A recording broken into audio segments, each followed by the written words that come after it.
नमस्कार। आज आपके लिए लेकर आए हैं 12वीं क्लास का असाइनमेंट रसायन का प्रश्न उत्तर।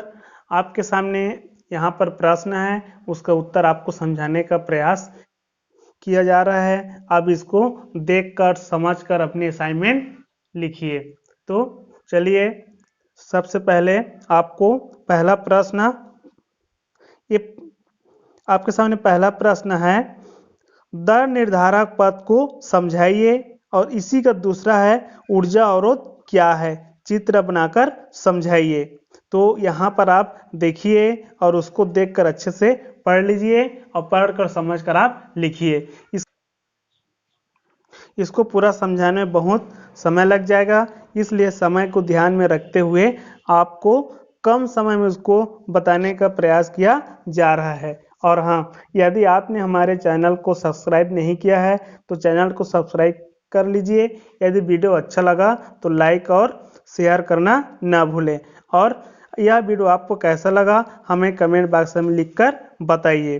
चलिए, आपके सामने मैं दूसरा प्रश्न पढ़कर बता रहा हूँ। सिद्ध कीजिए कि शून्य कोटि की अभिक्रिया का अर्ध आयुकाल अभिकारक के प्रारंभिक साधारण के समानुपाती होता है। इसको आपको सिद्ध करना है।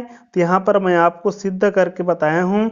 अब इसको अच्छे तरह से देखकर पढ़कर समझ लीजिए और समझकर फिर अपने जो असाइनमेंट कॉपी है उसमें आप समझकर लिख लीजिए। तो ये आपके सामने तीसरा प्रश्न का मैं आपको पढ़कर सुना रहा हूँ। एक प्रथम कोटि की अभिक्रिया का अर्ध आयुकाल 15 मिनट है। इस अभिक्रिया के 90% अंश पूर्ण होने में लगने वाले समय की गणना कीजिए। और इसी का बा है, दूध में खटाई डालने पर वह स्कंदित हो जाता है, क्यों? इसको आपको बताना है। यहाँ पर इसका उत्तर इस प्रकार से है, आप इसको अच्छी तरह से पढ़कर समझ लीजिए और समझकर लिखिए। इसी प्रकार से आपके सामने मैं चौथा प्रश्न पढ़ के आपको बता रहा हूँ।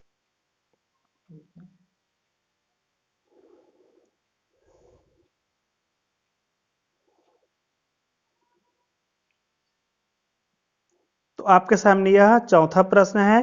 चौथा प्रश्न, अधिशोषण समतापी वक्र क्या है? फैंडलिक अधिशोषण समतापी वक्र को समझाइए। यहाँ पर जो फैंडलिक जो अधिशोषण समतापी वक्र बना है उसको आपको समझाकर लिखना है, समझाकर आपको बताना है। इस प्रकार से चौथा प्रश्न। उसके बाद पांचवा प्रश्न, द्रव स्नेही और द्रव विरोधी कोलाइड में अंतर लिखना है। तो आपको जो द्रव स्नेही और द्रव विरोधी कोलाइड है उसमें आपको अंतर लिखना है। यह प्रश्न 4 अंक का है। इसका शब्द सीमा है 75 से 100। तो आपको ध्यान रखना है शब्द सीमा को, और 75 से 100 शब्द के बीच में आपको लिखना है। इसी प्रकार से चौथा प्रश्न का भी वही है, 75 से 100 शब्द हम लिखना है। तीसरा प्रश्न का चालू कर। तो यह वीडियो आपको कैसा लगा हमें कमेंट बॉक्स में लिखकर बताइए। यदि आपको वीडियो अच्छा लगा तो आप इसको लाइक और शेयर जरूर कीजिए। और